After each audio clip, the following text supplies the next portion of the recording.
യോഹന്നാന്റെ സുവിശേഷം 15-ാം അധ്യായത്തിൻ്റെ 1-2 വാക്യങ്ങളാണ് ഇന്ന് ധ്യാനത്തിന് തിരഞ്ഞെടുത്തിരിക്കുന്നത്. ജോൺ ചാപ്റ്റർ 15 വേഴ്സ് 1 and 2 വായിച്ച് കേൾക്കാം. ഞാൻ സാക്ഷാൽ മുന്തിരിവള്ളിയും എന്റെ പിതാവ് തോട്ടക്കാരനുമാകുന്നു. എന്നിൽ കായ്ക്കാത്ത കൊമ്പൊക്കെ അവൻ നീക്കിക്കളയുന്നു, കായ്ക്കുന്നൊക്കെയും അധികം ഫലം കായ്ക്കേണ്ടതിന് ചെത്തി വെടിപ്പാക്കുന്നു. നല്ല വചനത്തിനായി ഞാൻ കർത്താവിന് സ്തോത്രം ചെയ്യുകയാണ്. യേശുക്രിസ്തുവിൻ്റെ ഈ ഭൂമിയിലെ ശുശ്രൂഷാവേളയിൽ താൻ ആരാണ്, തൻ്റെ പിതാവ് ആരാണ്, നാം ആരാണെന്നൊക്കെ വെളിപ്പെടുത്തുന്ന അനുഗ്രഹിക്കപ്പെട്ടൊരു ഭാഗമാണ് യോഹന്നാന്റെ സുവിശേഷം 15-ാം അധ്യായം. നിങ്ങൾക്ക് മനസ്സിലാകുന്ന ഭാഷയിൽ ഈ സന്ദേശം നിങ്ങൾക്ക് കൈമാറാൻ ഞാൻ കർത്താവിൻ്റെ കൃപയിൽ ശരണപ്പെടുകയാണ്. ഇവിടെ ഒരു തോട്ടത്തെ വിശേഷിപ്പിക്കുക. ആ തോട്ടത്തിന് ഒരു തോട്ടക്കാരനുണ്ട്. പല തോട്ടക്കാരനില്ല, ഒരു തോട്ടക്കാരൻ. ഈ തോട്ടത്തിനകത്ത് ഒരു മുന്തിരിവള്ളിയുണ്ട്. പല മുന്തിരിവള്ളിയില്ല, ഒറ്റ മുന്തിരിവള്ളിയേ ഉള്ളൂ. ഈ മുന്തിരിവള്ളിയിൽ നിന്ന് ഫലം നിറഞ്ഞ കൊമ്പുകളുമുണ്ട്, ഫലം കായ്ക്കാത്ത കൊമ്പുകളുമുണ്ട്. അപ്പൊ ഈ വാക്യം തുടങ്ങുമ്പോൾ എത്ര വർഷമായി ഈ തോട്ടത്തിൽ വന്നിട്ട്, എത്ര വർഷമായി ഈ മുന്തിരിവള്ളിയോട് നിന്നെ ഒട്ടിച്ചിട്ട്, നിനക്ക് കായ്ക്കാൻ പറ്റുന്നുണ്ടോ അതോ കായ്ക്കാതിരിക്കുവാണോ? കായ്ക്കുന്നതെല്ലാം അധികം ഫലം കായ്ക്കേണ്ടതിന് വീണ്ടും തോട്ടക്കാരൻ ചെത്തി വെടിപ്പാക്കും. എല്ലാം പറഞ്ഞു തീർക്കുവാൻ സമയം അനുവദീനമല്ല. എന്നാൽ പറയാവുന്ന അത്രയും പറയാം. 2 കാര്യത്തിൽ ലെവലേശ സംശയം വേണ്ട. ഒരു തോട്ടക്കാരൻ്റെ അധീനതയിൽ ഒരു മുന്തിരിവള്ളി തലപൊക്കി നിൽക്കുക. ഏതാണ് ആ തോട്ടക്കാരൻ? സർവശക്തനായ ദൈവം. ഏതാണ് ആ മുന്തിരിവള്ളി? യേശുക്രിസ്തു. ഏതാണ് ആ മുന്തിരിവള്ളിയുടെ കൊമ്പ്? നീയും ഞാനും. അങ്ങനെയാണ് ഈ അധ്യായത്തിന്റെ വ്യാഖ്യാനം. കൊമ്പ് മുളച്ചതല്ല. ഈ കൊമ്പ് പൗലോസിന്റെ ഭാഷയിൽ റോമാലേഖനത്തിലെ വെളിപ്പാടിൽ ഈ കൊമ്പ് ഒട്ടിച്ചു വെച്ചതാ. ഈ കൊമ്പ് എന്ത് ചെയ്തതാ? ഒട്ടിച്ചു വെച്ചതാ. നാട്ടുകാര് പറഞ്ഞു നിന്നെ കൊള്ളത്തില്ലെന്ന്, വീട്ടുകാരും പറഞ്ഞു കൊള്ളത്തില്ലെന്ന്. പക്ഷെ മുന്തിരിവള്ളിക്ക് തോന്നി ഇവനെ ഒട്ടിച്ചാ കൊള്ളാവുന്നു. ഒരാമയും പറഞ്ഞു തുടങ്ങണം. ഹല്ലേലൂയ. അതുകൊണ്ടാണ് പലരും കൊള്ളത്തില്ലെന്ന് പറഞ്ഞത്. ഈ മുന്തിരിവള്ളിക്ക് തോന്നി നിന്നെ ഒട്ടിച്ചാ കൊള്ളാവുന്നു. പക്ഷേ ഒട്ടിച്ചിട്ടും എന്താ ഫലം കായ്ക്കേണ്ടേ? ഒട്ടിച്ചെങ്കിലും ഒട്ടണ്ട പോലെ ഒട്ടിയില്ലേ, ഫലം വരികയില്ല, നിന്ന് വാടത്തേ ഉള്ളൂ. നിന്നെ 10 വർഷമായി തോട്ടത്തിൽ നട്ടെങ്കിൽ നീ വാടിയോ തഴച്ചോന്ന് നിന്നോട് തന്നെ ഈ വചന വെളിപ്പാടിൽ ചോദിക്കണം.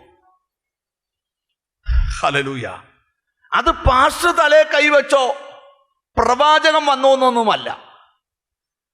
നിങ്ങൾ ശ്രദ്ധിക്കണം. വേദപുസ്തകം നമ്മൾ പഠിക്കുമ്പം ഫലം തേടി വരുന്ന തോട്ടക്കാരൻ ബൈബിളിലുണ്ട്. ഫലം തേടി വരിക. നിന്നെ എന്തിനാണ് ഈ മുന്തിരിവള്ളിയോട് ഒട്ടിച്ചത്?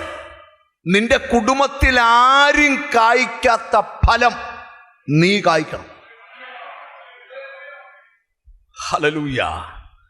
ചിലരുടെ ജീവിത സാഹചര്യങ്ങൾ മാറാൻ പോവാ. ഈ റോമാലേഖനത്തിലെ വാക്യം ശ്രദ്ധിക്കണം. വീട്ടിൽ ചെന്ന് 11-ാം അധ്യായം വായിച്ചു നോക്കണം. 17 മുതലുള്ള വാക്യങ്ങളിലുണ്ട്. കാട്ടൊലിവായ നിന്നെ അവയുടെ ഇടയിൽ നിന്ന് ഒടിച്ച് ചേർത്ത് കൊമ്പുകളിൽ ചിലതൊടിച്ചിട്ട് കാട്ടൊലിവായ നിന്നെ അവയുടെ ഇടയിൽ ഒട്ടിച്ചു ചേർത്ത് ഒലിവുമരത്തിന്റെ ഫലപ്രദമായ വേരിന് പങ്കാളിയായി തീർന്നു എന്ന് പറഞ്ഞാൽ ഈ കൊമ്പായ നിനക്ക് ഇതിനൊന്നും യോഗ്യതയില്ല.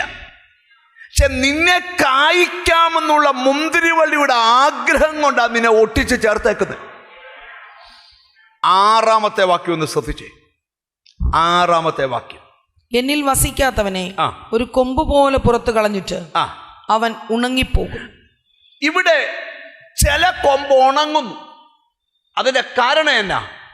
വസിക്കേണ്ടത് പോലെ മുന്തിരിവള്ളിയിൽ വസിക്കാത്തോണ്ടാ. അടുത്തിരിക്കുന്ന ആളെ തൊട്ടൊന്ന് പറ, കുറച്ചുകൂടെ മുന്തിരിവള്ളിയോട് ഒന്നൊട്ടണമെന്ന് പറ. ഏതാണ്ടൊക്കെ നിങ്ങൾക്ക് ഇച്ചിരി മനസ്സിലായി വരുന്നുണ്ട്. നിന്നെ ഒട്ടിച്ചതാ, പക്ഷെ നീ ഒട്ടണ്ട പോലെ അങ്ങോട്ട് നീ വേറെ എവിടൊക്കെയോ ഒട്ടി നിൽക്കുക.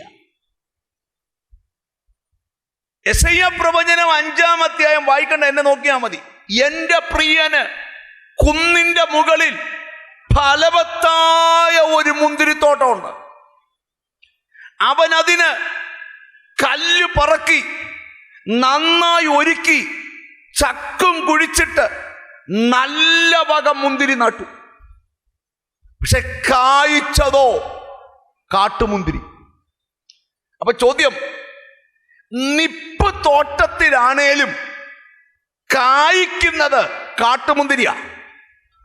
പുതിയ നിയമത്തിൽ എഴുതി, മാനസാന്തരത്തിന് യോഗ്യമായ ഫലം കായ്ക്ക്.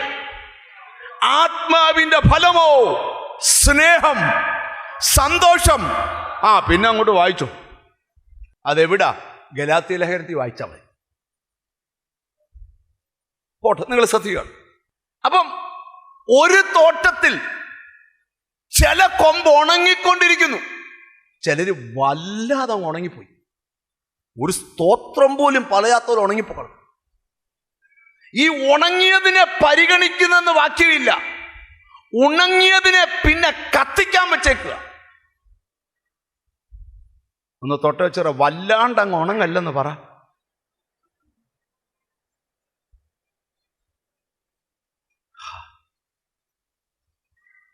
ബ്രദറെ, ഇപ്പൊ യോഗത്തിന് വരുന്നവരെ മടുപ്പ, നീ വല്ലാതെ ഉണങ്ങിയേക്കുക. പിണങ്ങരുത്. ചോദ്യം, നമുക്ക് ബൈബിളിൽ നമ്മളിൽ ഉണക്ക് തട്ടിയിട്ടുണ്ടോ എന്നൊന്ന് അറിയണം. അറിഞ്ഞാണ് ഫലം കായ്ക്കുന്ന. ഈ 15-ാം അധ്യായത്തിൽ കർത്താവ് 16-ാമത്തെ വാക്യത്തിൽ ഒരു കാര്യം പഠിപ്പിക്കുന്നുണ്ട്. നിങ്ങൾ എന്നെ തെരഞ്ഞെടുത്തു എന്നല്ല.